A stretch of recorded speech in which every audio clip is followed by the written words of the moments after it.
সম্মানিত মুসল্লি ভাইয়েরা, গত সপ্তাহে আমরা পবিত্র কালামে পাকের সূরা বালাদের তাফসিরের আলোকে আমরা আলোচনা শুনেছি।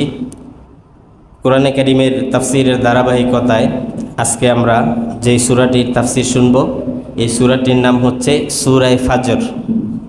সূরা ফাজর, ফাজর বুঝেন না? ফজর, যে আমরা ফজরের নামাজ পড়ি, ফজর।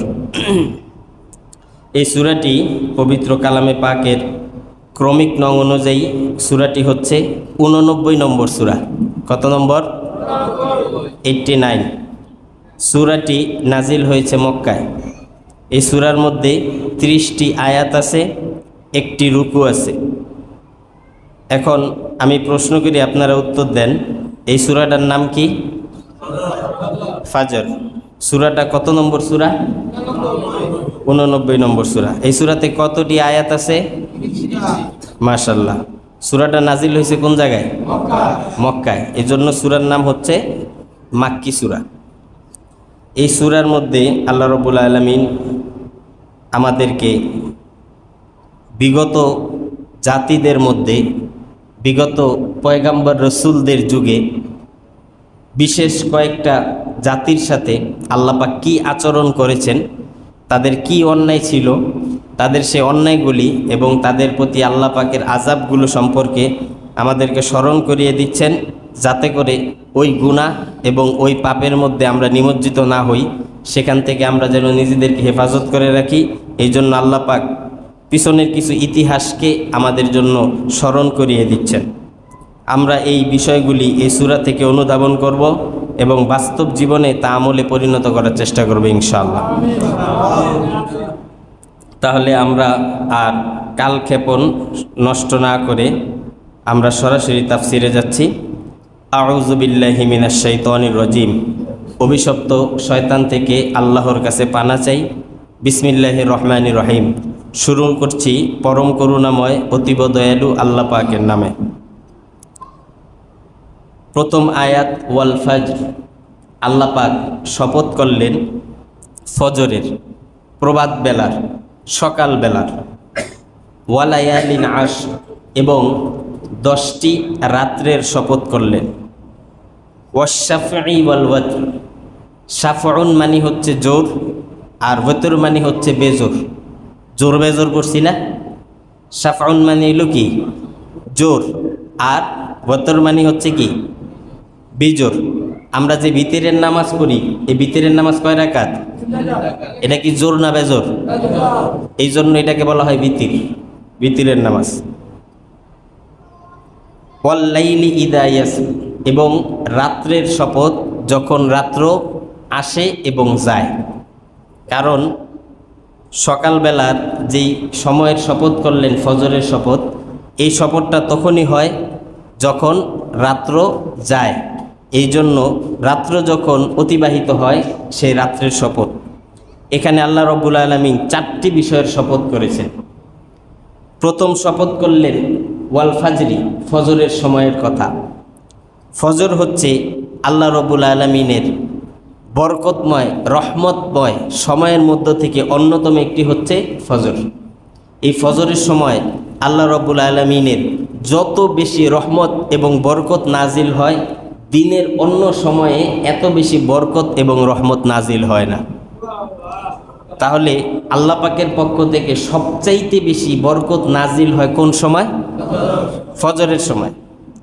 এখন যখন আল্লাহ পাক রহমত এবং বরকত নিয়ে আসেন, সবচেয়ে বেশি বরকত নিয়ে আসেন, কিন্তু দুঃখের বিষয় এই বরকতটা আমরা নিতে পারি না।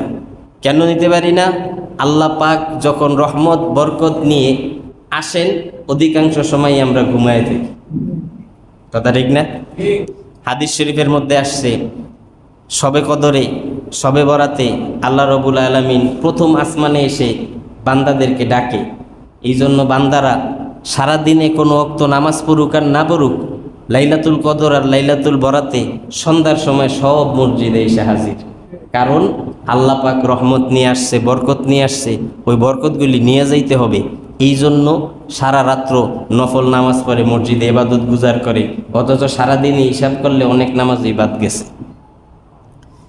হাদিস শরীফে যেমন এটা আছে, ঠিক তদ্রূপভাবে এটাও হাদিস শরীফে আছে। প্রত্যেক দিন তাহাজ্জুদের সময় আল্লাহ রাব্বুল আলামিন এই ফজরের আগ মুহূর্তে প্রতি রাত্রেই আল্লাহ পাক প্রথম আসমানে নেমে আসেন। লাইলাতুল কদরের মতো ফজরের সময়েও আল্লাহ পাক তার বান্দাদেরকে রহমত এবং বরকতের জন্য ডাকতে থাকেন। এই ফজরের সময়, শেষ রাত্রিতে তাহাজ্জুদের সময় যারা ওঠে তারা আল্লাহ পাকের ওই রহমত এবং বরকত হাসিল করে। আল্লাহ পাকের এই রহমত এবং বরকত সেটা এত বিপুল পরিমাণে আল্লাহ পাক আনেন যে যেই বান্দাগুলো এই রহমত নিবেন, ওই বান্দাগুলি রহমত নেয়ার পরেও আল্লাহ পাক যা রহমত নিয়ে আসেন তা শেষ হয় না, অবশিষ্ট কিছু রহমত আল্লাহর কাছে থাইকা যায়। কারণ আল্লাহর রহমত কি কম না বেশি? কাজেই আল্লাহর কিছু রহমত বান্দাদেরকে সবাইরে দেওয়ার পরেও কিছু রহমত আল্লাহর কাছে থেকে যায়। মুহাদ্দিসিন ইকরাম রেখেছেন আল্লাহ পাক সেই রহমত এবং বরকত আর সপ্তম আসমানের উপরে ফেরত নেয় না, ওই রহমতগুলি জঙ্গলে এবং সমুদ্রের মধ্যে আল্লাহ পাক দিয়ে দেন। যার কারণে দেখবেন পৃথিবীতে সব জিনিস কমে গেলেও জঙ্গলের গাছ আর সাগরের মাছ, এই দুইটা জিনিস কোনোদিন কমে না। একটু জোরে কন। এই রহমতের কারণে সাগরের মাছ আর জঙ্গলের গাছ এত কাটে, এত ধরে, এত খায়, তারপরও কখনো জঙ্গলে গাছের অভাব নেই আর সাগরের মধ্যে মাছের। আপনারা হয়তো মাছ ধরতে গেলে পান না, এটা আপনাদের রিজিকে নাই এই জন্য, কিন্তু তার মানে এটা না যে সমুদ্রে মাছ কমে গেছে। আল্লাহ রাব্বুল আলামিনের রহমত প্রতি রাত্র তারা পাইতেছে, এই জন্য তাদের রহমত আর বরকতে কখনো শেষ হয় না। কাজী আল্লাহ পাকের রহমত যখন নাজিল হয়, ওই রহমত আমরা নিব কিভাবে?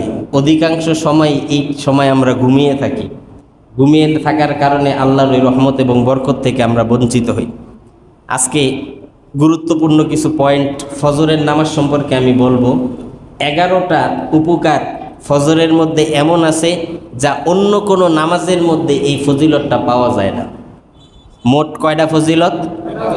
11টা। 11টা ফজিলত ফজরের মধ্যে আছে, যেই ফজিলতগুলি অন্য কোনো সময়ের মধ্যে পাওয়া যায় না। হাদিস শরীফের মধ্যে আল্লাহ রাসূল সাল্লাল্লাহু আলাইহি সাল্লাম বলেন, ফজরের নামাজের 1 নম্বর ফজিলত হলো যেই ব্যক্তি ফজরের নামাজে অংশগ্রহণ করে ওই ব্যক্তির নাম মুনাফিকের খাতা থেকে বাদ গিয়ে ইমানদারের খাতার মধ্যে লিস্ট হয়ে যায়। কেন? হাদিস শরীফের মধ্যে বলা হয়েছে ফজরের নামাজ অনেক ফজিলতপূর্ণ, তবে মুনাফিকদের জন্য ফজরের নামাজ পড়াটা খুবই কঠিন। এটা আমার কথা না, আল্লাহ রসুলের কথা। নবীজি বলছেন ফজরের নামাজ পড়া কাদের জন্য কঠিন? মুনাফিকদের জন্য কঠিন। ইমানদারের জন্য ফজরের নামাজ কঠিন নয়। কাজে আপনি যদি ফজরে হাজির হইতে পারেন তাইলে বোঝা গেল আপনি মুনাফিক নয়।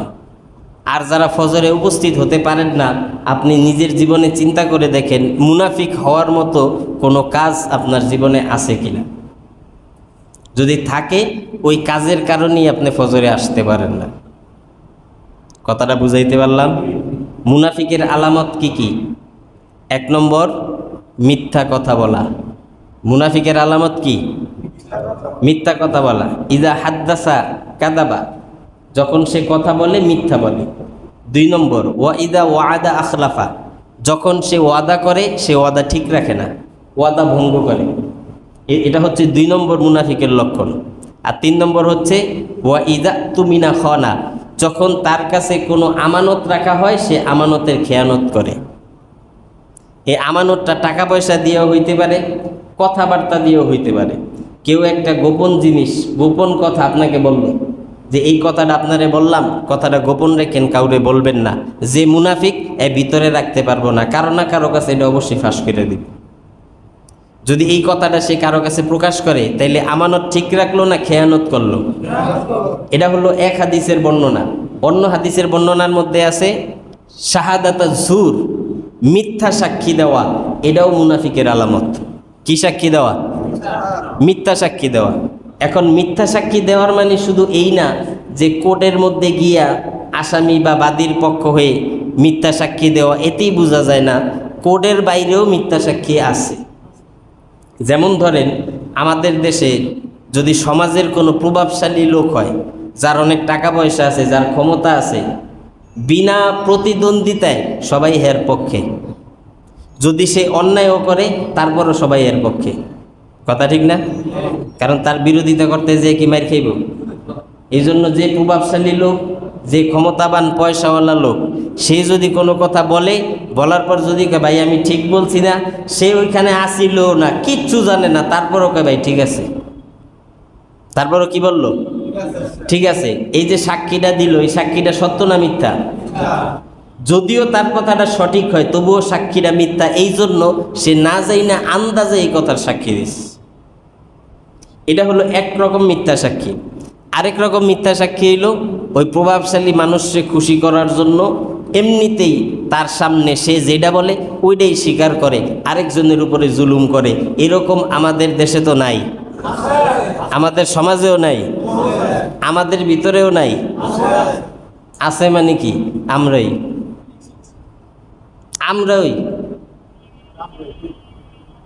তাইলে এই মিথ্যা সাক্ষী দেওয়া এটা হচ্ছে কি? মুনাফিকের লক্ষণ। এই মুনাফিকের লক্ষণ আপনার ভিতরে থাকার কারণেই ফজরের নামাজটা আপনার জন্য কষ্টকর হয়ে যায়। এই জন্য ফজরের নামাজের প্রথম ফজিলত হচ্ছে, যে ব্যক্তি ফজরের নামাজ পড়ে তার নাম মুনাফিকের খাতার থেকে বাদ যায় এবং মুমিনের খাতার মধ্যে তার নাম লিস্ট করা হয়। নবীজির যুগে মুনাফিকরা ফজরের সময় আসতো না, এক সময় আসতো, এক সময় আসতো না। আর নবীজির কাছে একটা মুনাফিকের লিস্ট ছিল। মদিনার মধ্যে কারা কারা, মক্কার মধ্যে কারা কারা মুনাফিক, তাদের সবার একটা লিস্ট ছিল, কিন্তু নবীজি তাদের নাম প্রকাশ করেন নাই। যদি নাম প্রকাশ করতেন তাহলে মক্কা মদিনার মধ্যে একটা গৃহযুদ্ধ লেগে যাইত। নবীজির একজন সাহাবী ছিলেন বিশ্বস্ত, তার নাম ছিল হুযায়ফাতুল ইয়ামান রাদিয়াল্লাহু তাআলা আনহু। ওই হুযায়ফাতুল ইয়ামানের কাছে নবীজি সব মুনাফিকদের লিস্ট দিয়ে গেছেন। নবীজির সাহাবীদের মধ্যে একমাত্র তিনিই জানতেন যে কে মুনাফিক না। আর নবীজি জানতেন দুনিয়াতে সব মানুষ তার এই বিষয়টা গোপন না রাখলেও যেই সাহাবীরা নবীজির আমানতটা গোপন রাখবে তার কাছেই দিয়ে গেছেন, এবং তিনি ইন্তেকাল করার আগ পর্যন্ত এই মুনাফিকের লিস্ট কাউরে দেখতে দেন নাই। তিনি যেদিন কবরে দাফন হয়েছেন তার সাথে মুনাফিকের লিস্টও দাফন হয়ে গেছে। সাহাবীরা কনফিউজ ছিল, অনেকে তার কাছে যাইতো।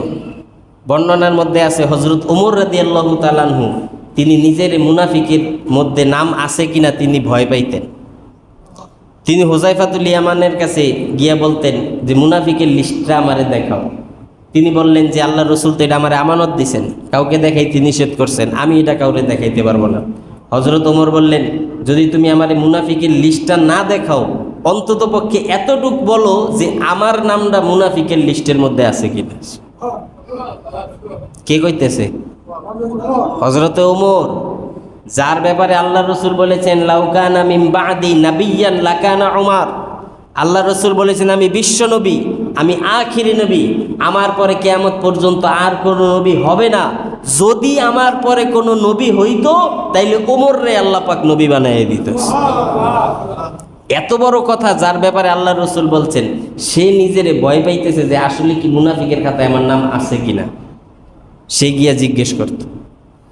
আর আমরা সারাদিন এত মুনাফিকি করার পরেও নিজেরে পাক্কা মুসলমান মনে করি আমার চাইতে খাঁটি মুসলমান, খাঁটি মুসল্লি আর কে আছে, অথচ সারাদিন করি মুনাফিকি কাজ। সাহাবা একরাম যদি মক্কা এবং মদিনায় কোনো সাহাবী মারা যাইত, তার জানাজায় যাওয়ার জন্য অপেক্ষা করত, দেখত ওই হুযায়ফাতুল ইয়ামান তার জানাজায় যায় কিনা। যদি হুযায়ফাতুল ইয়ামান তার জানাজায় যাইতো তাইলে অন্য সাহাবীরাও তার জানাজায় যাইতো। যেহেতু তিনি জানতেন মুনাফিক কারা, যেহেতু তিনি জানাজায় আসছেন, তাইলে বোঝা যায় এই লোকটার নাম মুনাফিকের খাতায় নাই। এই জন্য হুযায়ফাতুল ইয়ামান যদি জানাজায় যাইতো তখন অন্য অন্য সাহাবীরা তার জানাজায় যাইতো। আর যেই জানাজায় হুযায়ফাতুল ইয়ামান নাই, নবীজির সাহাবীরা ওই জানাজার মধ্যে যাইতো না। কত সতর্ক ছিল মুনাফিক থেকে। সূরা নিসার 145 নম্বর আয়াতে আল্লাহ পাক বলেছেন, ইন্নাল মুনাফিকিনা ফিদ দারকিল আসফালি মিনান নার। জাহান্নামের আযাবের সবচাইতে নিকৃষ্ট পর্যায়ে থাকবে মুনাফিকরা। মুনাফিকরা থাকবে কাফেরের চাইতেও আরো জঘন্য মুনাফিক। এখন বলেন তো, মুনাফিক কি কোনো কাফের মুশরিক হয় না শুধু মুসলমান হয়? মুনাফিক হয় শুধুমাত্র কারা? মুসলমানেরা, যারা কালিমা পড়েছে, যারা আল্লাহর উপর ঈমান এনেছে, রসুলের উপর ঈমান এনেছে, এই কথার দাবি করে, যারা নামাজ পড়ে, দাঁড়িয়ে আছে, টুপি আছে, মুনাফিক তাদের মধ্যে হয়। কাফের মুশরিকের মধ্যে কোনো মুনাফিক হয় না। আল্লাহ পাক এই মুনাফিক হওয়ার হাত থেকে আমাদেরকে হেফাজত করুন। তাইলে ফজরের নামাজ জামাতে পড়ার প্রথম পুরস্কার কি? মুনাফিকের খাতার থেকে তার নাম বাদ যায়। 2 নম্বর, আল্লাহ রসুল সাল্লাল্লাহু আলাইহি সাল্লাম বলেছেন, যেই ব্যক্তি ফজরের নামাজ আদায় করলো, পরের দিন ফজরের নামাজ আসার আগ পর্যন্ত তার সারা দিনের সকল কিছুর দায়িত্ব আল্লাহ পাক নিয়ে নেন। তার সারা দিনের সকল জিম্মাদারি কার? আল্লাহর। আর আল্লাহ যার দায়িত্ব নিয়ে নেয় তার কোনো টেনশন আছে? তার কোনো চিন্তা আছে? তার যদি কোনো বিপদ আসে, ওই বিপদ থেকে রক্ষা করবেন কে? তার উপর যদি কোনো মুসিবত আসে, মুসিবত থেকে হেফাজত করবেন কে? যেহেতু আগামীকাল ফজরের আগ পর্যন্ত তার সারা দিনের দায়িত্ব হলো কার উপর? আল্লাহর উপর। এই গেল 2 নম্বর। 3 নম্বর, রাসূল সাল্লাল্লাহু আলাইহি সাল্লাম বলেন, যেই সমস্ত মানুষেরা অন্ধকারের সময় মসজিদে যায়, হাসরের ময়দানে আল্লাহ পাক তাদের জন্য পূর্ণিমার চাঁদের চাইতেও আরো বেশি আলোকিত করে দিবেন। এখন অন্ধকারের সময় মসজিদে যাওয়া মানে কোন ওয়াক্ত? কথা কয় না। ফজরের নামাজ। অন্ধকার মানে কোন নামাজ? ফজরের নামাজ। অন্ধকারের সময় যে ব্যক্তি নামাজ পড়ে, মসজিদে যায়, অন্ধকারের রাস্তাকে ঠেলে হাসরের ময়দানের জমিন আল্লাহ পাক তার জন্য আলোকিত করে দিবেন। এ গেল কয় নম্বর? 3 নম্বর। 4 নম্বর, আল্লাহ রসুল সাল্লাল্লাহু আলাইহি সাল্লাম বলেন, ওই ব্যক্তির সবচাইতে বড় পুরস্কার, হাসরের ময়দানে বিনা বাধায় সরাসরি আকাশে পূর্ণিমার চাঁদ উঠলে যেমন পরিষ্কার দেখা যায়, ঠিক ওই রকম পরিষ্কারভাবে আল্লাহকে হাসরের ময়দানে দেখার সুযোগ আল্লাহ পাক করে দিবেন। কারে? যে ফজরের নামাজ পড়বে, তার জন্য হাসরের ময়দানে আল্লাহরে দেখার জন্য একদম পুরা ফাঁকা ময়দান পূর্ণিমার চাঁদের মতো পরিষ্কার করে দিবেন। আমাদের দেশে যদি কোনো এমপি মন্ত্রী কোনো দেশে আসে, তারে কি ফ্রিলি দেখা যায়? ভিড় হয় না? অনেক অনেক গ্যাদারিং থাকে, ধাক্কাধাক্কি ঠেলাঠেলি করে এইভাবে এইভাবে এইদিকে একবার ওইদিকে একবার এরকম করে দেখতে হয়। কিন্তু পুরা স্বস্তিতে প্রশান্তভাবে তারে দেখার সুযোগ পাওয়া যায়। যদি একটা এমপি মন্ত্রীর দেখার জন্য যদি এমন ধাক্কাধাক্কি ঠেলাঠেলি হয়, হাসরের ময়দানে আল্লাহরে দেখার জন্য কেমন হইব? আল্লাহরে দেখার জন্য এরকম গ্যাদারিং হইব না? আল্লাহ পাক বলবেন, যে ফজরের নামাজ আদায় করবে তার জন্য পুরা রাস্তাটা ক্লিয়ার করে দেওয়া হবে। শান্তিতে, আরামে, স্বস্তিতে সে আল্লাহ রাব্বুল আলামিনকে দেখার সুযোগ পেয়ে যাবে। আরেকটা কথা মনে রাখবেন, আল্লাহরে দেখতে পারবে তারা যারা জান্নাতে যাবে। কোনো জাহান্নামী আল্লাহরে দেখতে পারবে না। অর্থাৎ আল্লাহরে দেখার মানে হইল আল্লাহ পাক তারে জান্নাতে দিয়ে দিবেন। কোন নামাজের কারণে? তাইলে এই সময় আমরা ঘুমাই, দেখেন কোন সময় ঘুমাই। কয় নম্বর গেছে? 4। 5 নম্বর, রাসূল সাল্লাল্লাহু আলাইহি সাল্লাম হাদিস শরীফের মধ্যে আসছে, যে ব্যক্তি ফজরের নামাজ পড়ে, আল্লাহর রসুল নিজে ওই ব্যক্তির বরকতের জন্য আল্লাহর কাছে দোয়া করেছেন। আর নবীজির দোয়া তো কবুল হয় না? কবুল হয় কত পার্সেন্ট? 100%। অর্থাৎ আল্লাহর রসুল যদি কোনো মানুষের জন্য বরকতের দোয়া করে, বোঝা যায় 100% সেই দোয়া আল্লাহর কাছে কবুল হয়ে যাবে। তাইলে ফজরের নামাজ যে পড়ল না, তার জীবনটা শুধু বরকত আর বরকত নাকি? না সারাদিন কুফা লেগা থাকবো, অলক্ষী লেগা থাকবো কপালে যে ফজরের নামাজ না পড়ে। 5। 6 নম্বর, হাদিস শরীফের মধ্যে আল্লাহ রসুল বলেছেন, ফজরের 2 রাকাত নামাজ সমগ্র পৃথিবীর মধ্যে যা আছে সব কিছু একত্রিত করলে যা হয়, ফজরের 2 রাকাত নামাজ আল্লাহর কাছে তার চাইতে বেশি মূল্যবান। দুনিয়ার মধ্যে কি আছে? স্বর্ণের খনি আছে, দুনিয়াতে হীরার খনি আছে, গ্যাসের খনি আছে, তেলের খনি আছে। এগুলি সব একত্রিত করলে যা হয়, ফজরের 2 রাকাত নামাজ আল্লাহর কাছে তার চাইতে বেশি পছন্দনীয়। অধিকাংশ মুহাদ্দিসিন বলছেন এখানে ফজরের যে 2 রাকাতের কথা বলা হয়েছে এটা 2 রাকাত ফরজ না, 2 রাকাত সুন্নতের কথা বলা হয়েছে। ফজরের 2 রাকাত সুন্নতের কথা বলা হয়েছে, অর্থাৎ যে ব্যক্তি ফজরের 2 রাকাত সুন্নত পড়লো একই ফরজ বাদ দিয়ে ঘুমায় থাকবো? তার মানে সুন্নত পড়ার মানে ফরজও সে কি পড়বে। ফজরের নামাজের এত ফজিলত যে সমগ্র দুনিয়ার মধ্যে যা কিছু আছে সব একত্রিত করলে যা হয়, ফজরের 2 রাকাত সুন্নত আল্লাহর কাছে তার চাইতে বেশি দামি। এই জন্য অন্য সুন্নতের প্রতি যত বেশি গুরুত্ব, ফজরের 2 রাকাতের সুন্নতের প্রতি তার চাইতে অনেক বেশি গুরুত্ব। এই 2 রাকাত সুন্নত অবশ্যই পড়তে হবে। যদি আপনি ফজরের সময় এমন সময় আসছেন যে এখন সুন্নত পড়তে গেলে জামাত ছুটে যায়, তখন আপনি কি করবেন? সুন্নত পড়বেন, তারপরে জামাত পড়বেন নাকি? আগে জামাত ধরবেন। আগে কি করবেন? জামাত ধরবেন। জামাত ধরার পরে এই ভুলটা সবাই করে, ফজরের নামাজের জামাত শেষ হয়ে যাওয়ার পরে 2 রাকাত সুন্নত গিয়ে পড়ে। কিন্তু নিয়ম হচ্ছে ফজরের নামাজের জামাত শেষ হওয়ার পর সূর্য ওঠার আগ পর্যন্ত আর কোনো নামাজ নেই। কথা বুঝেন ভালো মতো। ফজরের ফরজ নামাজ শেষ করার পর সুন্নত পড়ার জন্য সূর্য ওঠা পর্যন্ত অপেক্ষা করতে হবে। সূর্য ওঠার পরে ওই ফজরের 2 রাকাত সুন্নত আপনার আদায় করতে হবে। অনেকে দেখি নামাজের সালাম ফিরানোর পর দেখি যে সুন্নত পড়তেছে, তার মানে বোঝা যায় আল্লাহর ওলি সুন্নত পড়তে পড়তে জামাত শেষ হয়ে গেছে, এদিক দিয়ে সুন্নত পড়তেছে। জামাত হইল ওয়াজিব আর ওইটা হইল সুন্নত। বড় কোনটা? কথা কয় না। তাই আপনি ছোটোটা বড়টা বাদ দিয়ে ছোটোটা করবেন না বড়টা আগে ধরবেন? এই জন্য যদি দেখেন সুন্নত পড়তে গেলে জামাত মিস হয়ে যাওয়ার সম্ভাবনা আছে, ইমাম সাহেব 2য় রাকাতে চলে গেছে, 2য় রাকাতে রুকু হয়ে গেছে, সিজদা হয়ে গেছে, এখন আপনি 2 রাকাত পড়তে পড়তে ইমাম সাহেব সালাম ফিরে নিবে, তখন আপনি সুন্নত না পড়া জামাতে অংশগ্রহণ করবেন। জামাত শেষ হওয়ার পর সূর্য ওঠা পর্যন্ত অপেক্ষা করবেন, সূর্য উঠলে তারপরে 2 রাকাত সুন্নত পড়বেন। আর যদি আইসা দেখেন যে মাত্র ইমাম সাহেব নামাজে দাঁড়াইছে, ফজরের কিরাতটা যেহেতু একটু লম্বা, ইমাম সাহেব জামাত শেষ করার আগে আগে আপনি 2 রাকাত সুন্নত পড়ে জামাত ধরতে পারবেন, তাইলে খুব দ্রুত 2 রাকাত সুন্নত পড়ে আপনি জামাতে অংশগ্রহণ করবেন। কথা বুঝাইতে পারলাম? টোটাল কথাটার মূল বিষয় হচ্ছে ফজরের জামাতের আগে যে 2 রাকাত সুন্নত, এটা খুবই গুরুত্বপূর্ণ। এই 2 রাকাত সুন্নত অবশ্যই আদায় করতে হবে। আল্লাহ রাসূল সাল্লাল্লাহু আলাইহি সাল্লাম বলেছেন, সমগ্র পৃথিবীর মধ্যে যা আছে সব একত্রিত করলে যা হয়, ফজরের 2 রাকাতের সুন্নতের মূল্য আল্লাহর কাছে তার চাইতেও বেশি। কত নম্বর গেল? 6 নম্বর। 7 নম্বর, ফজরের সময় জামাতের সাথে যারা শরিক হয় বা ফজরের সময় যারা জাগ্রত থাকে, শারীরিকভাবেও আল্লাহ পাক তাদেরকে সুস্থতা দান করেন। উর্দুতে একটা ছন্দ আছে, রাত কি 40, দুপহর কি 42, সুবাহ কি হাওয়া, হাজার বিমার কি দাওয়া। রাত্রেবেলা 40 কদম হাঁটা, অর্থাৎ রাত্রে খাওয়া দাওয়া করার পর ঘুমানোর আগে একটু হাঁটাহাঁটি করা। খাইয়া সাথে সাথে ঘুমানো সঠিক নয়। রাত্রে খাওয়ার পর একটু কি করবেন? হাঁটাহাঁটি করবেন। হাঁটাহাঁটি করার পরে এরপরে ঘুমাবেন। এই হইল রাত কি 40। এরপরে হইল দুপুর কি 42।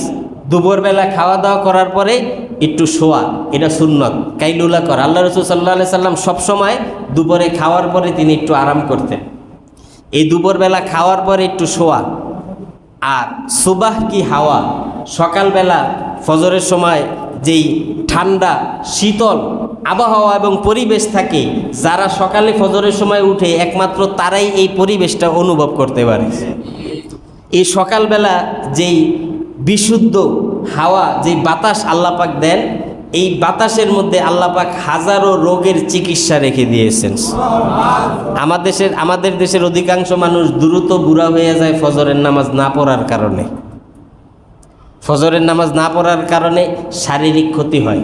এই জন্য 7 নম্বর উপকার হচ্ছে, আখেরাতের তো লাভ আছে, দুনিয়ারও ফায়দা। আপনি দেখবেন যেই সমস্ত ডায়াবেটিসের রুগীরা হাঁটাহাঁটি করে, এরা কি রাত্রেবেলা হাঁটে? কোন সময়? সকালে ভোরে, কারণ ওই সময় হাঁটার পরামর্শ ডাক্তাররাও দেয়। তবে দুঃখের বিষয়, অনেক মানুষ আছে ফজরের পরে হাঁটার জন্য তার কাছে সময় আছে, কিন্তু নামাজ পড়ার সময় থাকে না। এমন মানুষ দেখছেন আপনারা? বহু দেখছি। ফজরের পরে হাঁটার জন্য ওই ডায়াবেটিসে এর দূরে লাইছে, কলেরে ধরছে, লয়ে যাব তাড়াতাড়ি, এই জন্যই এই বয়ে তাড়াতাড়ি উঠা সকালে হাঁটাহাঁটি শুরু করে ঠিক, কিন্তু নামাজ পড়ার সময় পায় না। এদের মতো দুর্ভাগ্য আর কেউ হইতে পারে।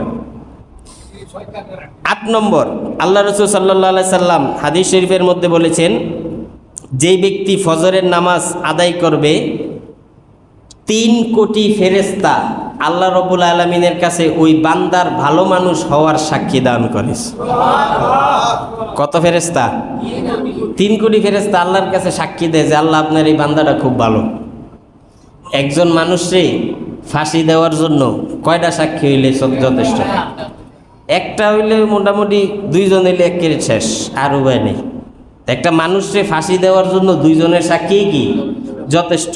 আবার একটা ফাঁসির দণ্ডপ্রাপ্ত আসামি, তারে মুক্তি দেওয়ার জন্য 2 জন মানুষের সাক্ষী কি যথেষ্ট। 2টা মানুষ যদি তার নিরপরাধ প্রমাণ করার জন্য সাক্ষী দেয়, তো 2 জন মানুষের কারণেই একটা আসামিও মুক্তি পেয়ে যায়। আর 3 কোটি ফেরেশতা যদি আল্লাহর দরবারে সাক্ষী দেয়, তাইলে ওই ফেরেশতাদের সাক্ষী আল্লাহ পাক কি গ্রহণ করবেন না?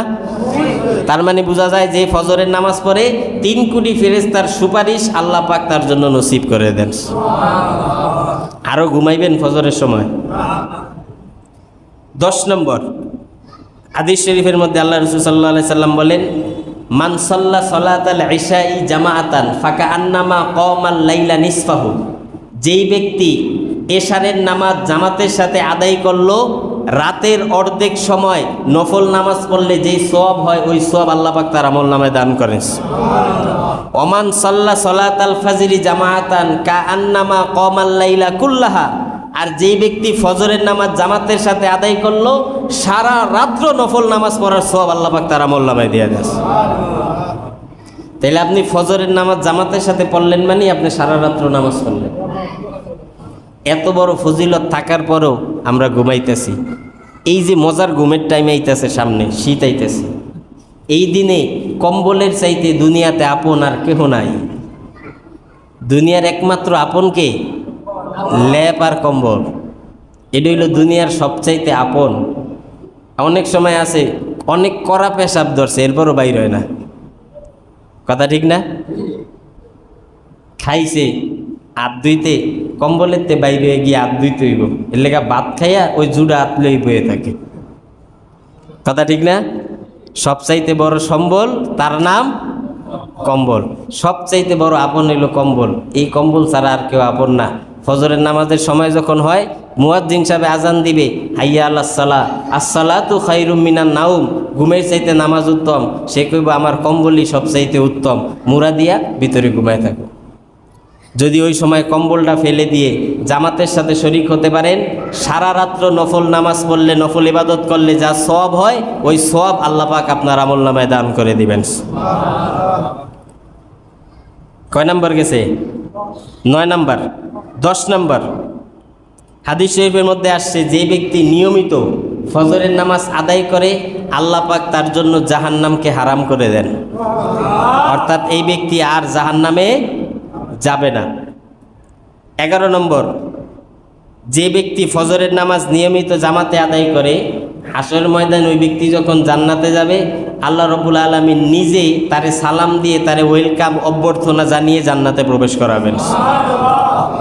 এর চাইতে বড় পুরস্কার আর কি আছে বলেন? এত বড় ফজিলত পাওয়ার পরেও আমরা ফজরের সময় ঘুমাই। আমাদের মতো এর দুর্ভাগ্যের চাইতে আর কিছুই হইতে পারে।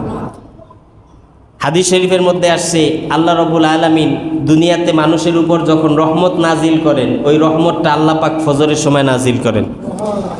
আল্লাহর আরশে আজিম থেকে রহমত নাজিল হয় বাইতুল মামুরে। 7 আসমানের উপর ফেরেশতাদের একটা মসজিদ, কইছিলাম মনে আছে? আল্লাহর আরশে আজিমের নিচে মসজিদের নাম কি? বাইতুল মামুর। ওই বাইতুল মামুরে আল্লাহ পাক রহমত নাজিল করেন। বাইতুল মামুর থেকে সেই রহমত নাজিল হয় কাবা শরীফের উপর। কাবা শরীফ থেকে সেই রহমত পৃথিবীর সব মসজিদের মধ্যে বন্টন হয়। আর সেই রহমতটা সব মসজিদ থেকে আস্তে আস্তে সমগ্র দুনিয়ায় বন্টন হয়। তাহলে ফজরের সময় রহমত থাকে কোন জায়গায়? কম্বলের ভিতরে না মসজিদে? তা আপনি তো ভিতরে ঘুমাইতেছেন আরামসে। রহমতের জায়গা হইল মসজিদ, সেটা বাদ দিয়ে আপনি বিছানায় ঘুমায় আছেন, রহমত পাইলেন না বঞ্চিত হইলেন? আল্লাহ পাক এই রহমত এবং বরকত আমাদেরকে হাসিল করার তৌফিক দান করুক। আমিন। একটু আস্তে কন, কবুল লেগে গেলে সমস্যা আছে, তাহলে আস্তে কন কি লেগা। এই যে ফজরের সময় আমাদের ঠিকমতো উপস্থিত হইতে পারি না, মানুষ স্বভাবতই দুর্বল, মানুষকে কষ্টের জন্য আল্লাহ সৃষ্টি করছে। বলছি না আগের তাফসিরে, ইনসান মানুষকে বানানো হয়েছে কি ফি কাবাত, কষ্টের জন্য। এর কারণে মানুষ ফজরের সময় স্বভাবতভাবে মাঝে মধ্যে একদিন দুই দিন মিস হইতে পারে। এই জন্য প্রতিদিন সপ্তাহে একদিন দুই দিন মিস হইতে কি পারে। মানুষ যেহেতু অভ্যাসের দাস, বা ক্লান্ত থাকলে, বেশি টায়ার্ড থাকলে ঘুমাইছে, বা বেশি রাত্র করে ঘুমাইছে, উঠতে পারে নাই, এটা হয়তো সপ্তাহে একদিন দুই দিন হইতে পারে। প্রতিদিন এরকম হয়? প্রতিদিন শয়তান ছাড়া ভালো মানুষের এমন হয় না। কথা বুঝাইতে পারলাম? তাহলে ফজরের নামাজের গুরুত্ব আছে না নাই? প্রিয় ভাইয়েরা আমার, লক্ষ্য করেন, এই যে ফজরের নামাজের এত বেশি গুরুত্ব, এত বেশি ফজিলত, আল্লাহ রাব্বুল আলামিন এই সূরার নামটা ওই ফজরের নামাজের নামের উপরে রাখলেন। আল্লাহ রাব্বুল আলামিন সূরার প্রথমেই ফজরের শপথ করলেন। এরপরে আল্লাহ বললেন ওয়ালায়ালিন আশর, 10টি রাত্রের শপথ। এই 10 রাত্রে বলতে কোন রাত্র বোঝানো হয়েছে? অধিকাংশ মুফাসসিরিন ইকরাম লিখেছেন এই 10টি রাত বলতে হইল জিলহজ মাসের 1 তারিখ থেকে 10 তারিখ পর্যন্ত। জিলহজ মাসের যেই মাসে কোরবানির ঈদ হয়, ওই মাসের প্রথম 1 তারিখ থেকে 10 তারিখ পর্যন্ত এই 10টি রাত আল্লাহ রাব্বুল আলামিনের কাছে অনেক বেশি মূল্যবান।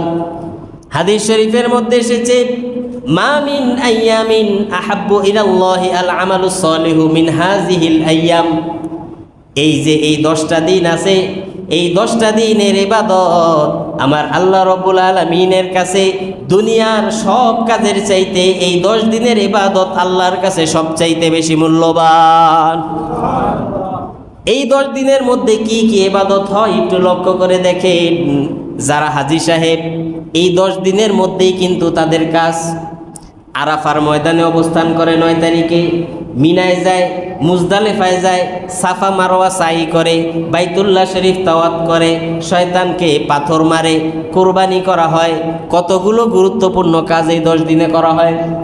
এই জন্য শুধু এখানেই শেষ নয়, প্রত্যেক ফরজ নামাজের পর আমরা উচ্চ স্বরে একবার তাকবীর পড়ি কি পড়ি না? আল্লাহু আকবার, আল্লাহু আকবার, লা ইলাহা ইল্লাল্লাহু, আল্লাহু আকবার ওয়ালিল্লাহিল হামদ। এই 10 দিনের মধ্যে প্রত্যেক ফরজ নামাজের পর এগুলি পড়া হয় কি হয় না?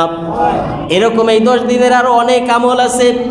আল্লাহ রাসূল সাল্লাল্লাহু আলাইহি ওয়াসাল্লাম বলেন, এই 10 দিনের আমলগুলি ওই 10 দিনের জন্য আল্লাহর কাছে এর চাইতে পছন্দনীয় আর কোনো আমল নাই। সাহাবীরা প্রশ্ন করলেন, ওয়ালাল জিহাদু ফি সাবিলিল্লাহ, হে আল্লাহর রাসূল, এই 10 দিনে আল্লাহর রাস্তায় জিহাদ করতে যাওয়া, এই জিহাদ করতে যাও কি তার চাইতে বেশি ফজিলতপূর্ণ নয়? আল্লাহর রাসূল বলেন, ওয়ালাল জিহাদু ফি সাবিলিল্লাহ, না, আল্লাহর রাস্তার জিহাদও নয়। এই 10 দিনে এই আমলের চাইতে আল্লাহর রাস্তার জিহাদও আল্লাহর কাছে এত বেশি পছন্দ নয়। তবে নবীজি বলেন, যেই লোকটা এই 10 দিনের মধ্যে জিহাদের জন্য নিজের জান এবং মাল নিয়ে বের হইল, আর ওই জান এবং মাল কোনো কিছুই সে ফেরত নিয়ে আসতে পারল না, এর অর্থ হচ্ছে সে জিহাদের ময়দানে গিয়ে শহীদ হয়ে গেল। কেউ যদি জিহাদের ময়দানে শহীদ হয় তাইলে তার বিষয়টা ভিন্ন, কিন্তু যদি শহীদ না হয়, এছাড়া এই 10 দিনে এর চাইতে উত্তম ইবাদত আল্লাহর কাছে আর অন্য কিছু নাই। শহীদ হইলে তার ফজিলতটা একটু বেশি, কিন্তু শহীদ যদি না হয় তাইলে এই 10 দিনের ইবাদতের চাইতে আর গুরুত্বপূর্ণ কোনো ইবাদত আল্লাহর কাছে নাই। শাহাদাতের মর্যাদাটা হইল ভিন্ন রকম। শাহাদাত হচ্ছে দুনিয়া এবং জান্নাতের মাঝখানের সেতু বন্দর। দুনিয়া এবং জান্নাতের মাঝখানে একটা ব্রিজ, সেই ব্রিজের নাম হচ্ছে শাহাদাত। যেই শাহাদাতের এক প্রান্তে দুনিয়া, আরেক প্রান্তে আল্লাহর জান্নাত। হাসর, মিজান, কবর, পুলসিরাত তার জন্য কিচ্ছু নেই। শহীদের জন্য কি কিচ্ছু নাই। হাসর কবর টেরই পাইব না কোন সময় পার হয়ে গেছে। হাসরের ময়দানে তো আল্লাহর এয়ার কন্ডিশনের নিচে দাঁড়ায় থাকবে। হাদিস শরীফের মধ্যে আসছে, যারা শহীদ হবে আল্লাহর রাস্তায়, শরীরের মধ্যে রক্ত মাখা থাকবে না শহীদদের, এই রক্ত মাখা কাপড় নিয়ে হাসরের ময়দানে তারা দাঁড়াবে। সমগ্র নবী রাসূলরা তাদেরকে দেখলে ঈর্ষা করবে যে আমি যদি শহীদ হইতে পারতাম। নবীদের সামনে তারা বুক ফুলাইয়া ফুলাইয়া আল্লাহর জান্নাতে প্রবেশ করা হবে। আল্লাহ রাব্বুল আলামিন পৃথিবীর মধ্যে শুধুমাত্র শহীদদের বিষয়ে আল্লাহ পাক কালামের মধ্যে এমন কথা উল্লেখ করেছেন। আল্লাহ রাব্বুল আলামিন বলেন, ওয়ালা তাকুনু লিমান ইউকতালু ফি সাবিলিল্লাহি আমওয়াত বাল আহইয়াউ ওয়ালাকিন লা তাশউরুন। আল্লাহু আকবার। আল্লাহ রাব্বুল আলামিন বলেন, যে সকল মানুষকে আল্লাহর রাস্তায় শহীদ করা হয়েছে তাদেরকে তোমরা মৃত বলো না। তারা দুনিয়ার থেকে বিদায় হওয়ার পরেও জীবিত, কিন্তু তারা যে জীবিত আছে এই বিষয়টা তোমরা উপলব্ধি করতে পারো না। আল্লাহর রাস্তায় শহীদ হইলে তারে মৃত বলাও নিষেধ, মরহুম বলাও নিষেধ। কি কইতে হইব? শহীদ। কি বলতে হয়? কেউ মারা গেলে আল্লাহর রাস্তায় যে শহীদ হয় তারে মৃত অমুক, মরহুম অমুক, এটা বলা যাবে না। আল্লাহ পাক বলতেছেন সে মরে নাই, সে জীবিত। তোমরা মানুষ, তোমরা বুঝতে পারো না, কিন্তু আমি আল্লাহ জানি সে জীবিত। শুধু এখানেই শেষ নয়, যেই ব্যক্তি দুনিয়া থেকে মারা যায়, যার রিজিক শেষ হয়ে যায় সেই মারা যায়। মৃত্যুর পরে কোনো মানুষের জন্য কি রিজিকের ব্যবস্থা আছে? কথা বুঝেন নাই? মৃত্যুর পরে মানুষের জন্য রিজিকের ব্যবস্থা আছে, কিন্তু শহীদ একমাত্র এমন ব্যক্তি। আল্লাহ রাব্বুল আলামিন কালামে পাকের মধ্যে উল্লেখ করেন, ওয়ালা তাকুনু লিমান ইউকতালু ফি সাবিলিল্লাহি আমওয়াত বাল আহইয়াউন ইনদা রাব্বিহিম ইউরযাকুন। আল্লাহু আকবার। আল্লাহ রাব্বুল আলামিন বলেন, যাদেরকে আমার রাস্তায় শহীদ করা হয়েছে, হত্যা করা হয়েছে, তাদেরকে তোমরা মরহুম, মৃত বলো না, তারা জীবিত। আমি আল্লাহ রাব্বুল আলামিনের কাছে মৃত্যুর পরেও তাদের জন্য রিজিকের ব্যবস্থা আছে। মৃত্যুর পরেও রিজিকের ব্যবস্থা একমাত্র কার জন্য? শহীদদের জন্য। এই জন্য শহীদের বিষয়টা হইল ভিন্ন। তাইলে আল্লাহ পাক এখানে যে 10টি রাত্রের শপথ করলেন, কোন কোন মুফাসসির বলেন এই 10টি রাত হচ্ছে রমজানের প্রথম 10 রাত, কেউ বলছে রমজানের মাঝের 10 রাত, কেউ বলছে রমজানের শেষের 10 রাত। তবে অধিকাংশ গ্রহণযোগ্য মত হচ্ছে এইখানে যে 10টি রাত্রের কথা বলা হয়েছে ওই 10টি রাত হচ্ছে জিলহজ মাসের প্রথম 10 রাত। আর ওই যে ফজরের কথা বলা হয়েছে প্রথম আয়াতে, ওই ফজর দ্বারা উদ্দেশ্য হইল ঈদের দিনের ফজরের নামাজ, কুরবানির ঈদের দিনের কি ফজরের নামাজ। আর এমনি যেই ফজিলত বললাম এগুলি সব ফজরের নামাজের জন্যে প্রত্যেক দিন। এরপরে আল্লাহ রাব্বুল আলামিন বলেন, ওয়াশ-শাফঈ ওয়াল ওয়াতর, জোর এবং বিজোরের শপথ। মুফাসসিরিন ইকরাম এই জোর এবং বিজোর বলতে আল্লাহ রাব্বুল আলামিন কি বুঝাইলেন, এই আয়াতের তাফসির মুফাসসিরিন লিখেছেন 36টা। কয়টা? এই জোর বেজোর বলতে আল্লাহ পাক কি বুঝাইলেন, এই জোর বেজোরের ব্যাখ্যা করা হয়েছে কয়টা? 36টা। এতটি বলার সময় আছে নাই, এজন্য সংক্ষেপে দুইটা একটা কইতেছি। কোন কোন মুফাসসির বলেছেন জোর মানে বোঝানো হয়েছে এই জিলহজ মাসের 10 তারিখ ঈদের দিনের কথা, আর বিজোর মানে বোঝানো হয়েছে 9 তারিখের আরাফার দিনের কথা। কোন কোন মুফাসসির বলেছেন জোর মানি বোঝানো হয়েছে পৃথিবীর সব মানুষকে, আর বিজোর মানি আল্লাহ রাব্বুল আলামিন নিজেকে বুঝাইছে। সমগ্র পৃথিবীর মানুষ জোর হইল কেমনে? আল্লাহ রাব্বুল আলামিন বলেন, ওয়া খালাকনাকুম আজওয়াজা, আমি দুনিয়াতে তোমাদেরকে জোড়ায় জোড়ায় সৃষ্টি করেছি, কাউকে একা রাখি নাই। মানুষ দুনিয়াতে একা সৃষ্টি হইল না, জোড়ায় জোড়ায়। মানুষ দুনিয়াতে আসছে একা কারো মাধ্যমে না জোড়ার মাধ্যমে? কথা বুঝেন নাই? তাইলে জোড়া মানি হইল জোর, আর জোর মানি হইল পৃথিবীর সব মানুষ, আর বিজোর হইলেন একমাত্র আল্লাহ রাব্বুল আলামিন, যার আগেও কেউ নাই, যার পরেও কেউ নাই, আল্লাহর শুরুও নাই, আল্লাহর শেষও নাই। আল্লাহ রাব্বুল আলামিন হইলেন এক এবং একক, আল্লাহ হইলেন বেজোর। এই জোর এবং বেজোর দিয়ে আল্লাহ রাব্বুল আলামিন পৃথিবীর সব মানুষ আর আল্লাহ রাব্বুল আলামিন নিজের নামের শপথ করেছেন। কয়টা হইল ব্যাখ্যা? দুইটা। 3 নম্বরে কোন কোন মুফাসসির বলেন আল্লাহ রাব্বুল আলামিন এই জোর বেজোর বলতে 5 ওয়াক্ত নামাজকে বুঝাইছেন। ফজরের নামাজ 2 রাকাত জোর না বেজোর? আসরের নামাজ 4 রাকাত জোর না বেজোর? জোহরের নামাজ 4 রাকাত জোর না বেজোর? এশারের নামাজ 4 রাকাত জোর না বেজোর? কয় ওয়াক্ত হইল? বাকি রইছে কোনটা? মাগরিব। মাগরিব হইল কয় রাকাত? জোর না বেজোর? তাইলে এই জোর এবং বেজোরের মধ্যে 5 ওয়াক্ত নামাজ আসে কি আসে নাই? অনেক মুফাসসিরিনরা ব্যাখ্যা করেছেন আল্লাহ রাব্বুল আলামিন এই জোর বেজোর বলতে 5 ওয়াক্ত নামাজকে বুঝাইছেন। এই রকম 36টা ব্যাখ্যা এই আয়াতের দেওয়া হয়েছে।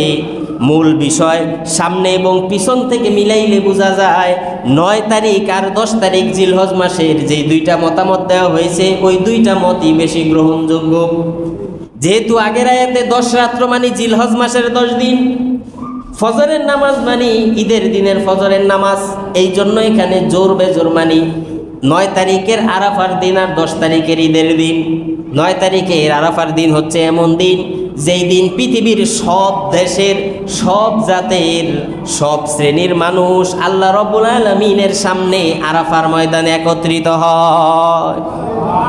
বাংলাদেশি হোক, পাকিস্তানি হোক, ভারতীয় হোক, ইন্দোনেশিয়া হোক, আফ্রিকান হোক, অ্যান্টার্কটিকা মহাদেশেরও যদি হয়, এও 9 তারিখের দিনে আরাফার ময়দানে হাজির থাকে আল্লাহর সামনে।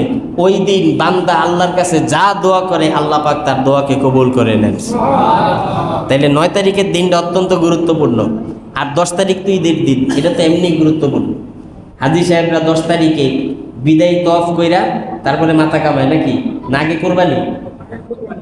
কোরবানি আগে না মাথা কামানি আগে? হাজী সাহেব কোরবানি আগে না? কোরবানি কইরা তারপরে কি মাথা কামায়, বুঝলা গেছে? এই জন্য এই 10 দিনেরটা হচ্ছে সবচেয়ে গুরুত্বপূর্ণ। আর এই 10 তারিখের আগ পর্যন্ত হাজী সাহেবরা জেলখানায় বন্দি থাকে, কিচ্ছু করতে পারে না। সিলাই ওলা জামাও গায়ে দিতে পারে না, সিলাই সারা জামায় গা দেয়, একটা পাখিও মারতে পারে না। কোনো বাজে কথা কইলেও জরিমানা দেওয়ান লাগে। হজের এহরাম বাঁধা অবস্থায় যদি একটা খারাপ কথা কয় তাইলেও জরিমানা দেওয়ান লাগে। কথা ঠিক না? নিজের স্ত্রীও নিজের কাছে হারাম।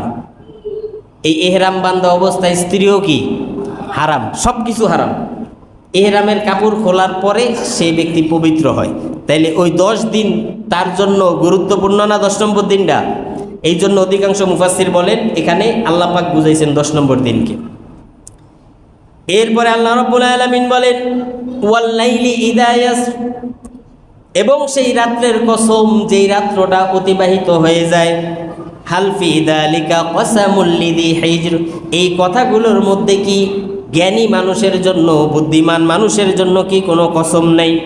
আল্লাহ রাব্বুল আলামিন বলেন আলাম তারা কাইফা ফাআলা রাব্বুকা বিআদ, হে নবী আপনি কি দেখেন নাই আদ জাতির সাথে আমার আল্লাহ রাব্বুল আলামিন কি করেছেন, তাদের পরিণতি কি হয়েছে? হে নবী আপনি কি দেখেন নাই? আদ হইল পৃথিবীর আরব জাতির মধ্যে সবচাইতে প্রাচীনতম জাতির নাম হচ্ছে আদ। এই আদেরা প্রথম যে ব্যক্তির নাম ছিল আদ, তিনি ছিলেন নূহ আলাইহিস সালামের 5ম বংশধর। কয় নম্বর? 5ম। নূহ আলাইহিস সালামের ছেলের নাম ছিল সাম, সামের ছেলের নাম ছিল আউস, আউসের ছেলের নাম ছিল ইরিম, আর ইরিমের ছেলের নাম ছিল আদ। এই আদ থেকে যেই বংশটা শুরু হয় এই বংশের নাম দেয়া হয়েছে আদ বংশ। বুঝাইতে পারলাম? তাহলে নূহ আলাইহিস সালামের কততম বংশ? 5 নম্বর বংশ। এই আদ তারা প্রাচীন আরবীয়, তাদের রাজধানী ছিল ইয়ামান। রাজধানী ছিল কোনটা? ইয়ামান, যেটা সৌদির পাশে। তাদের বিচরণ ছিল সিরিয়া, জর্দান, ইয়ামান, ইরাক এবং সৌদির কিছু অংশ, এই অঞ্চলগুলিতে তারা বসবাস করত। আল্লাহ রাব্বুল আলামিন এই আদ জাতির উদাহরণ এই জন্য দিলেন, আদ জাতি দুনিয়াতে আমাদের চাইতে আরো অনেক বেশি শক্তিশালী ছিল। আদম আলাইহিস সালাম রে আল্লাহ পাক বানাইছিলেন, তিনি ছিলেন কত হাত? কথা কয় না। আদম আলাইহিস সালাম কত জানেন না? কত হাত? 60 হাত। বুখারীর বর্ণনায় এসেছে সিত্তুনা জিরাআন, আদম আলাইহিস সালাম ছিলেন 60 হাত। এই জিরাআন যে শব্দ ব্যবহার করা হয়েছে, এই শব্দের দুইটা অর্থ হয়। জারউন মানে কখনো কখনো বোঝা যায় হাত, আবার জারউন মানে কখনো কখনো বোঝা যায় গজ। কি বোঝায়? গজ। তাইলে জারউন শব্দের অর্থ যদি হাত ধরি, তাইলে আদম আলাইহিস সালাম হয় 60 হাত। আর যদি গজ হিসাবে ধরি, তাইলে হয় 60 গজ মানে 120 হাত। কত? কমটাই ধরি আমরা, 60 হাত। আদম আলাইহিস সালামের পরে কাছাকাছি যত নবী এসেছে তার মধ্যে হইল নূহ আলাইহিস সালাম। নূহ আলাইহিস সালামের পর 5 নম্বর বংশ হইল আদ জাতি। এই আদম আলাইহিস সালামের পর যত জাতি এসেছে, আল্লাহ রাব্বুল আলামিন আস্তে আস্তে তাদের গড়ন, তাদের আকৃতি খাটো করছেন, ছোট করতেছে। তার মানে বোঝা যায় আদ জাতি দুনিয়াতে আসছে আমরা দুনিয়াতে আসারও কমপক্ষে 5000 বছর আগে। এই 5000 বছর আগে যারা ছিল তাদের শরীরের আকৃতি কি আমাদের মতো ছিল? আদম আলাইহিস সালাম যদি 60 হাত হয়, তারা তো কমপক্ষে 40 হাত ছিল। কথা ঠিক না? এত বড় শক্তিশালী দেহ, এত শক্তিশালী তারা ছিল। পাহাড়ের মধ্যে কেটে কেটে বিভিন্ন স্থাপনা তারা তৈরি করত। বিশ্বের মধ্যে কারুকার্য, কলাকৌশলী যে পাহাড়ি প্রাচীন স্থাপনা, এই স্থাপনা শুরু হয়েছিল আদ জাতিদের মধ্য থেকে। তখন কি কেরেনা ছিল? কাটার মেশিন ছিল? গ্রেনার ছিল? এগুলি ছাড়াই পাহাড় কাইটা কাইটা ঘর বানানো আর বিভিন্ন স্থাপনা তৈরি করা, এটা কি যেমন তেমন বিষয় মনে করলে? আপনি মনে করলেন ক্যারেনে উঠছে না, টাইম না আপনার উপরে উঠে দিল, এটা এমন? এটা বাইয়া বাইয়া উপরে উঠতে হয়েছে। এরপরে সেখানে কোনো আধুনিক যন্ত্রপাতি ছাড়া কারুকার্য করা, কতটুকু শক্তিশালী এবং জ্ঞানী ট্যালেন্টেড জাতি হইলে তারা এই কাজ করতে পারছে। আল্লাহ রাব্বুল আলামিন পবিত্র কালামে পাকের মধ্যে আল্লাহ পাক কয়েকবার তাদেরকে সতর্ক করেছেন, আর তাদের প্রতি সতর্কবাণী দেওয়ার জন্য যেই নবী পাঠিয়েছেন সেই নবীর নাম ছিল হুদ আলাইহিস সালাম। নবীর নাম কি? হুদ। এই হুদের নামে কোরআন শরীফে একটা সূরাও আছে। আল্লাহ রাব্বুল আলামিন বলেন, ওয়া ইলা আদিন আখাহুম হুদা قال يا قوم اعبدوا الله ما لكم من إله غيره وإلى عاد أخاهم هودا। আদ জাতির কাছে আমি নবী হিসাবে পাঠাইলাম তাদের ভাই হুদকে। হুদ আলাইহিস সালামকে যখন নবুয়তি দেওয়া হইল, তিনি তার উম্মতের জন্য কি বললেন? ক্বালা ইয়া কওমি ইবুদুল্লাহা মা লাকুম মিন ইলাহিন গায়রু। হে আমার জাতি, উবুদুল্লাহ, তোমরা এক আল্লাহর ইবাদত করো। মা লাকুম মিন ইলাহিন গায়রু, ওই এক আল্লাহ ছাড়া তোমাদের আর কোনো ইলাহ নাই। এক আল্লাহর দিকে হুদ আলাইহিস সালাম তাদেরকে দাওয়াত দিল। তারা হুদ আলাইহিস সালামের দাওয়াতকে গ্রহণ করলো না। তারা বলল, আল্লাহ আর মানুষ পায় নাই, তোমারে নবী বানাইছি। নবী বানানোর আর মানুষ আল্লাহ খুঁজা পাইল না। প্রিয় ভাইরা, পৃথিবীতে আল্লাহ রাব্বুল আলামিন যাদেরকে যেই যুগে যারে নবী বানাইছেন, ওই যুগের নবীকে ওই যুগের সম্ভ্রান্ত বংশের মধ্যেই আল্লাহ পাক দিয়েছেন। কোনো ছোটোখাটো বা যাদেরকে দেখলে মানুষ নাক ছিটকায়, অবহেলা করে, এরকম অবহেলিত কোনো জাতির থেকে আল্লাহ পাক কোনো নবী পাঠান নাই। নবী পাঠাইছেন সব সম্ভ্রান্ত বংশের লোক। তারপরও তারা বলতো, তোমাদের নিয়ে আল্লাহ নবী বানাইছে, আর কোনো মানুষ পায় নাই। আল্লাহ রাব্বুল আলামিন যখন তার রসুলকে পাঠাইলেন, তারা তার রসুলকে অবহেলা করতে লাগলো, তুচ্ছ করতে লাগলো।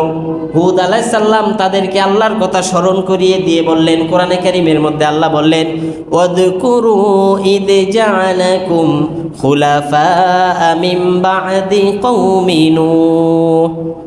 তোমরা স্মরণ করো এই দিনের কথা যখন আল্লাহ রাব্বুল আলামিন নূহ আলাইহিস সালামের পরে তোমাদেরকে আল্লাহ পাক খলিফা নিযুক্ত করেছেন।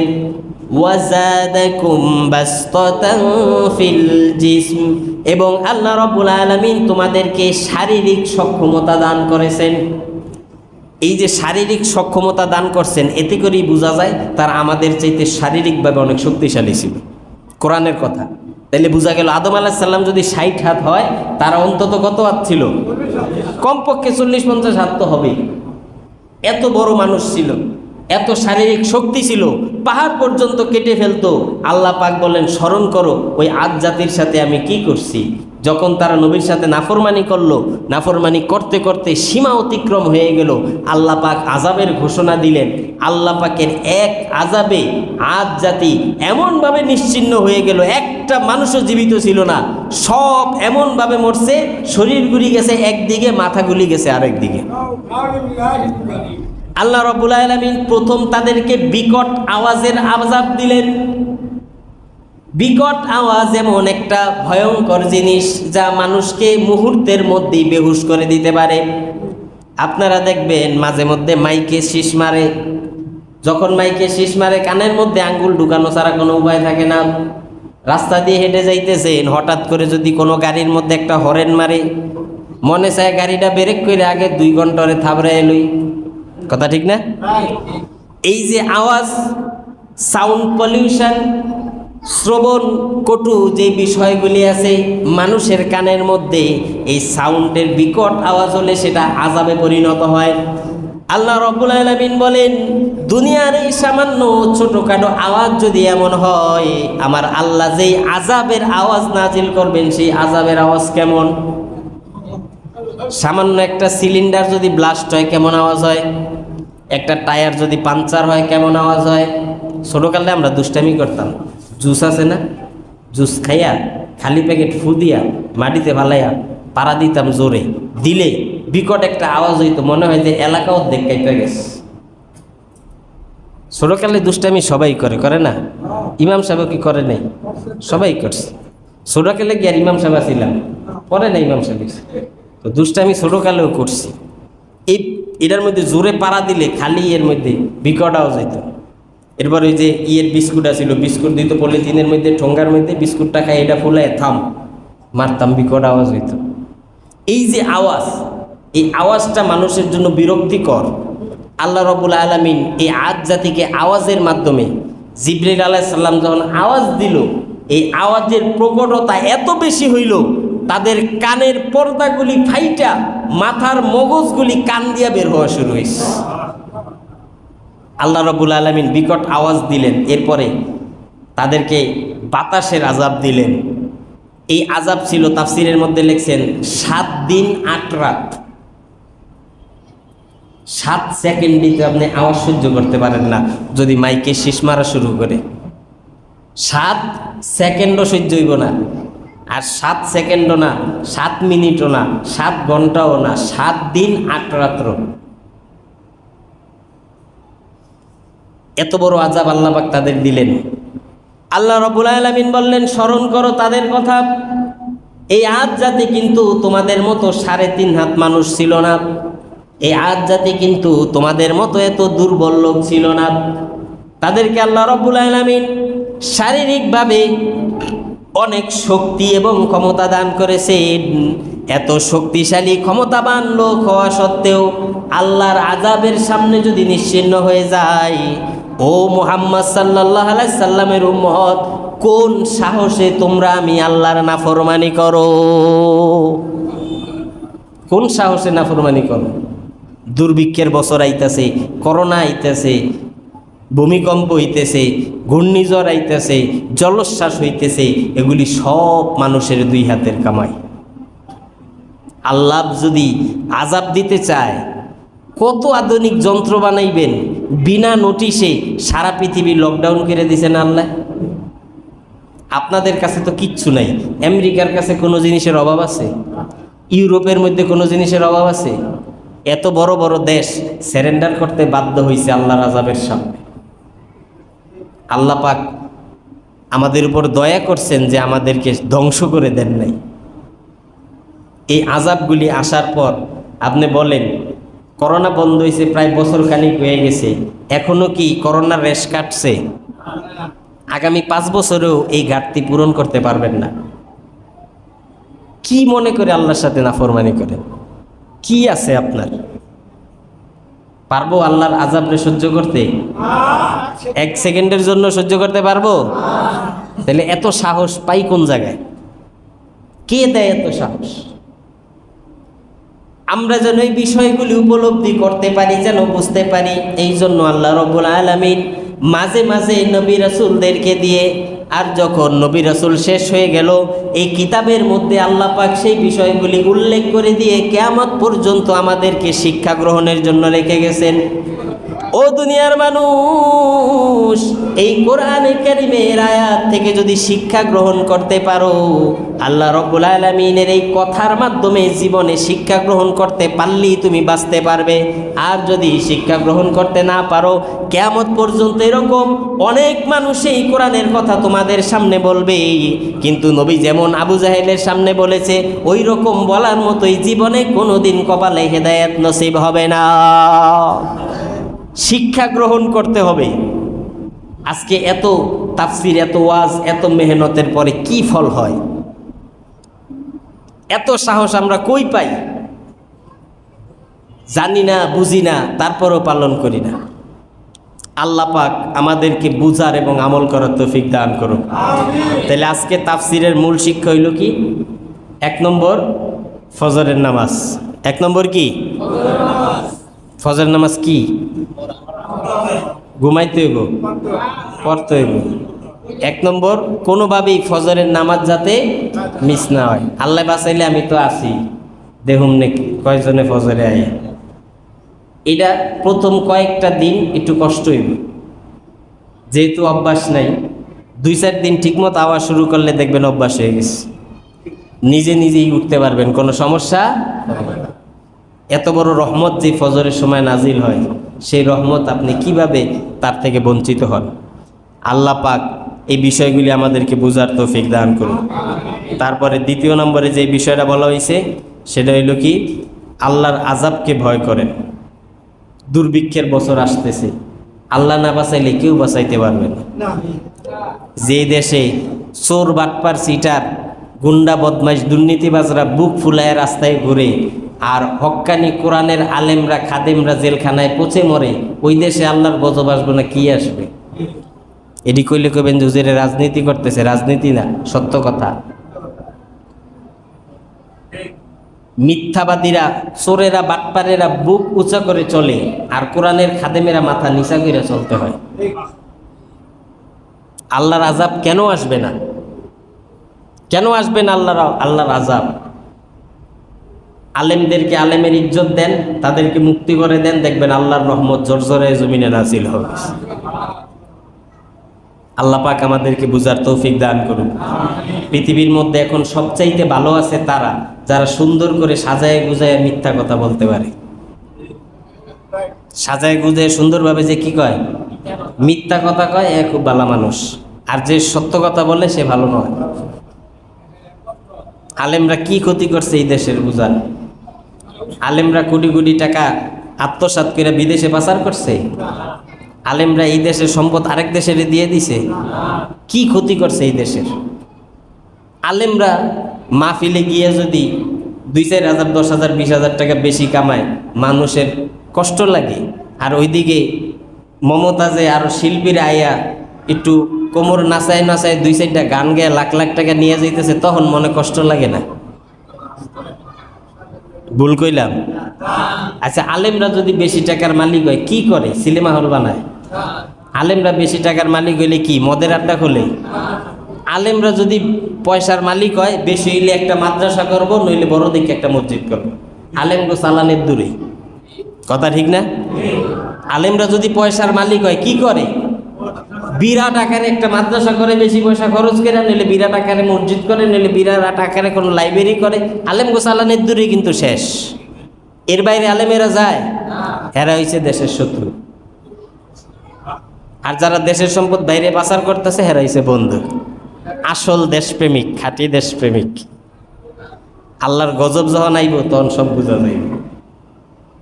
এই জন্য আল্লাহকে ভয় করেন। যে ব্যক্তি আল্লাহকে ভয় করে সে আর কাউরে ভয় করার দরকার নেই।